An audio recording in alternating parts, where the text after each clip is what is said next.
Imagina por un momento la ciudad más aislada del mundo, un lugar donde el desierto interminable se encuentra con un océano inmenso, separando a sus habitantes del resto de la civilización por miles de kilómetros. En este rincón remoto, llamado Perth, en Australia Occidental, la soledad no es una elección, es una condición geográfica. Y fue precisamente en este vacío donde un joven introvertido, armado con una guitarra barata y una computadora vieja, comenzó a construir un universo sonoro que cambiaría la música moderna para siempre. Esta es la historia de cómo Kevin Parker, un chico que tenía miedo de hablar con la gente, se convirtió en Tame Impala, el arquitecto del sonido de una generación. Para entender el éxito monumental de Tame Impala, debemos retroceder a mediados de la década de los 2000. Kevin Parker no nació siendo un genio de la producción. Era un adolescente obsesionado con la música que sentía que no encajaba en ningún lado. Su padre, Jerry Parker, era un apasionado de la música, que tocaba en una banda de covers de los Beatles, lo que le dio a Kevin su primer contacto con la melodía y la psicodelia. Sin embargo, su padre también le advirtió que la música era un pasatiempo maravilloso, pero una carrera terrible que le rompería el corazón. Afortunadamente para nosotros, Kevin decidió ignorar esa segunda parte. Durante sus años universitarios, Parker formó parte de la escena musical de Perth, que debido al aislamiento de la ciudad, era increíblemente unida y colaborativa. Tocaba en una banda llamada The D.D. Dumps, un dúo de blues rock. Ganaron concursos de bandas locales y comenzaron a hacerse un nombre en los bares de la ciudad. Pero mientras tocaba rock en el escenario, en la privacidad de su habitación, Kevin estaba experimentando con algo muy diferente. Estaba obsesionado con el sonido de los años 60 y 70, específicamente con la forma en que las baterías sonaban secas y comprimidas, y cómo los sintetizadores podían evocar emociones que las palabras no alcanzaban a describir. Grababa solo, capa tras capa, en un proceso tedioso y solitario. No lo hacía por ego, sino por necesidad. Tenía una visión tan específica en su cabeza que explicarla a otros músicos le parecía imposible. Así, en 2007, decidió subir algunas de estas grabaciones caseras a MySpace bajo el nombre de Tame Impala. Lo que sucedió a continuación fue el primer indicio de que Kevin no era un músico ordinario. Las canciones en MySpace explotaron. Sellos discográficos de todo el mundo comenzaron a enviar correos electrónicos a un chico que ni siquiera tenía una banda real para tocar esas canciones en vivo. En 2008 firmó con Modular Recordings y lanzó su EP homónimo. La portada, un dibujo simple y el sonido crudo pero hipnótico capturaron la atención de la prensa musical. Pero el verdadero desafío llegó en 2010, con el lanzamiento de su primer álbum de estudio, Inner Speaker. Para grabar este disco, Kevin no alquiló un estudio de lujo en Los Ángeles o Londres, alquiló una casa de madera desvencijada en Injidhoop, 4 horas al sur de Perth, con una vista espectacular al Océano Índico. Se llevó todo su equipo, llenó la casa de cables y se dispuso a trabajar. Inner Speaker fue una revelación. Era un álbum de rock psicodélico puro, con guitarras que sonaban como si estuvieran bajo el agua y melodías que recordaban a los Beatles en su etapa más experimental. El álbum fue un éxito crítico inmediato. Pitchfork lo elogió, y de repente Kevin se vio obligado a salir de gira mundial. Aquí surgió la gran paradoja de su vida. Tame Impala era un proyecto de estudio solitario, pero el mundo exigía una banda de rock. Kevin reclutó a sus amigos cercanos de la escena de Perth, miembros de la banda Pond, para llevar su visión al escenario. Durante los siguientes 2 años, la vida de Kevin fue una vorágine de festivales y autobuses de gira, pero su mente ya estaba en el siguiente paso. Sabía que no quería repetir la fórmula de Inner Speaker, quería expandir su paleta de colores. En 2012, mientras vivía en un pequeño apartamento en París, comenzó a dar forma a lo que se convertiría en su obra maestra de la soledad, Lonerism. El título del álbum, Lonerism, no era una metáfora, era una descripción literal de su estado mental y físico. En París, Kevin no hablaba bien el idioma y se sentía desconectado del mundo que lo rodeaba. Pasaba los días caminando solo y las noches grabando en su pequeño estudio casero, o frecuentemente frustrando a sus vecinos con el ruido. Fue en este periodo donde comenzó a integrar sintetizadores de manera más prominente, alejándose puramente de la guitarra.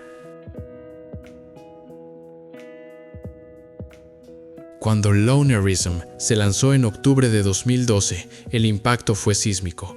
Canciones como Elephant y Feels Like We Only Go Backwards se convirtieron en himnos instantáneos. Elephant, con su ritmo pesado y su estructura de blues mutante, le dio su primer éxito comercial en Estados Unidos. Pero fue Feels Like We Only Go Backwards la que mostró su capacidad para escribir una canción pop perfecta disfrazada de rock indie. El álbum recibió una nominación al Grammy y fue aclamado universalmente como uno de los mejores discos del año. En este punto, muchos artistas se habrían conformado. Kevin Parker era el rey del rock psicodélico moderno. Tenía la adoración de la crítica y una base de fans leal. Pero la comodidad es el enemigo de la creatividad y Kevin estaba a punto de tomar el riesgo más grande de su carrera. Después de la gira de Lonerism, Kevin comenzó a sentir que las etiquetas lo limitaban.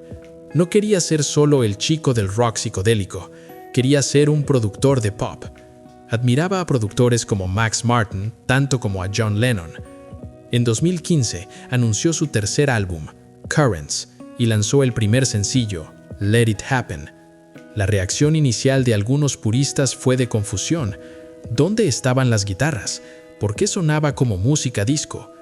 Let It Happen era una odisea de casi 8 minutos que incluía una sección donde el audio parecía saltar como un CD rayado. Fue una declaración de intenciones audaz. Currents, lanzado en julio de 2015, es un álbum sobre el cambio, sobre aceptar que las personas evolucionan y que las relaciones terminan. Se inspiró en parte tras escuchar a los Bee Gees bajo los efectos de sustancias psicodélicas y sentir que la música disco tenía una profundidad emocional que él había ignorado. El álbum es una maravilla técnica. Kevin mezcló cada instrumento, ecualizó cada frecuencia y ajustó cada efecto él mismo. La canción The Less I Know, The Better, con su icónica línea de bajo, se convirtió en un fenómeno cultural, acumulando eventualmente miles de millones de reproducciones y convirtiéndose en la banda sonora de una generación en plataformas que ni siquiera existían cuando se escribió la canción. Con Currents, Tame Impala dejó de ser una banda de festivales a media tarde para convertirse en cabeza de cartel. Y lo más importante, Kevin Parker se convirtió en el productor más codiciado del mundo. Aquí es donde la historia toma un giro hacia la estratosfera del pop. En 2016, Rihanna, una de las estrellas más grandes del planeta, lanzó su álbum Anti. En él había una canción llamada Same Old Mistakes, que era literalmente una versión karaoke de New Person, Same Old Mistakes, de Tame Impala. Rihanna ni siquiera cambió la instrumental, simplemente cantó sobre la pista de Kevin. Para un chico de Perth que grababa en su dormitorio, esto era la validación definitiva. A partir de ese momento, el teléfono de Kevin no dejó de sonar. Lady Gaga lo reclutó para su álbum Joanne, Kanye West lo invitó a sus sesiones en Wyoming. Travis Scott trabajó con él en el aclamado Astroworld. Mark Ronson colaboró con él en varios temas. Kevin Parker ya no era solo un músico indie, era un titán de la industria. Sin embargo, a pesar de codearse con la realeza de la música, mantenía su ética de trabajo solitaria y perfeccionista. Pero el camino hacia su cuarto álbum no estuvo exento de desastres. En noviembre de 2018, Kevin estaba trabajando en nueva música en una casa alquilada en Malibu, California. De repente, los incendios forestales de Woolsey comenzaron a arrasar la zona. Kevin tuvo que evacuar de inmediato. En la huida, solo pudo salvar su computadora portátil y su bajo Hofner Vintage. Todo lo demás, equipos por valor de decenas de miles de dólares e instrumentos irreemplazables, se quedó atrás y fue consumido por las llamas. La casa se quemó hasta los cimientos. Este evento traumático tuvo un impacto profundo en él. Le recordó lo efímero de las cosas materiales y la importancia del tiempo. y el tiempo se convirtió precisamente en el tema central de su siguiente trabajo. En febrero de 2020, justo antes de que el mundo se cerrara debido a la pandemia, Tame Impala lanzó The Slow Rush. Este álbum fue una exploración de la nostalgia, el futuro y la naturaleza cíclica de la vida. Grabado entre Los Ángeles y su estudio en Fremantle, Australia, el disco profundizó aún más en los sonidos del house, el R&B y el rock suave de los 70. Canciones como Borderline y Lost in Yesterday mostraron a un Kevin Parker más reflexivo, obsesionado con la idea de cómo el tiempo distorsiona nuestros recuerdos. La producción era, como siempre, inmaculada, pero había una calidez y una vulnerabilidad nuevas. Kevin ya no era el solitario aislado en París, era un hombre casado, un adulto contemplando su legado y su futuro. The Slow Rush consolidó a Tame Impala como una de las pocas actuaciones capaces de llenar estadios en todo el mundo sin comprometer su integridad artística.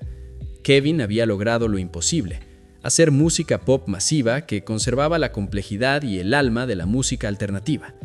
Pero la historia no se detuvo en la introspección de 2020. Justo cuando la industria musical se había acostumbrado a ver a Kevin como el productor de pop perfecto, pulido y meticuloso, él decidió que era hora de ensuciarse las manos de nuevo. En octubre de 2025, tras otro largo silencio de 5 años, el mundo recibió Dead Beat. Si sus trabajos anteriores eran una búsqueda del control absoluto, Dead Beat fue sobre perderlo deliberadamente. Inspirado profundamente en la cultura Bush Doof de Australia Occidental, esas raves salvajes y polvorientas que ocurren en medio de la nada, Kevin cambió la perfección cristalina por la repetición hipnótica y sudorosa del techno y el acid house. Fue un giro de volante agresivo que nadie vio venir. El álbum se presentó con End of Summer, una odisea de 7 minutos que desafió la capacidad de atención de la era TikTok, y el sencillo Loser, cuyo video protagonizado por Joe Keery se volvió viral instantáneamente. En este disco, Kevin ya no intentaba suavizar los bordes. Las cajas de ritmo eran agresivas, los sintetizadores chillaban y la estructura de las canciones invitaba al trance en lugar de al coro fácil de radio. La recepción fue, por decirlo suavemente, polarizada. Hubo críticos y fans que se sintieron alienados, extrañando las melodías pop de Currents y preguntándose por qué el rey de la psicodelia ahora quería ser un DJ de techno a las 4 de la mañana. Pero para otros, Dead Beat fue una liberación necesaria. Fue el sonido de un perfeccionista obsesivo aprendiendo a soltar, abrazando la espontaneidad y recordándonos que, aunque ahora grabe para Columbia Records y llene estadios, en el fondo sigue siendo ese chico de Perth que prefiere la experimentación riesgosa a la seguridad del éxito garantizado. Hoy en día, la influencia de Kevin Parker es ineludible. Si escuchas la radio actual, escucharás su eco en las baterías comprimidas de Dua Lipa, en los sintetizadores de The Weeknd y en la producción de innumerables artistas de bedroom pop que intentan replicar su fórmula. Ha demostrado que no necesitas un equipo de 50 personas para crear un éxito mundial. Solo necesitas visión, paciencia y una obsesión inquebrantable por el detalle. Pero quizás lo más inspirador de la historia de Tame Impala no son los premios, ni el dinero, ni las colaboraciones con superestrellas. Es el hecho de que todo esto nació de la inseguridad. Kevin Parker no empezó a hacer música solo porque pensara que era el mejor. Lo hizo porque era la única forma en que podía comunicarse con el mundo sin sentir miedo. Transformó su aislamiento en conexión. Convirtió sus horas de soledad en himnos que ahora cantan millones de personas al unísono. La trayectoria de Kevin nos enseña que la perfección no es un destino, sino un proceso doloroso y hermoso. Nos recuerda que está bien ser el que se queda en casa trabajando en su proyecto mientras los demás salen de fiesta.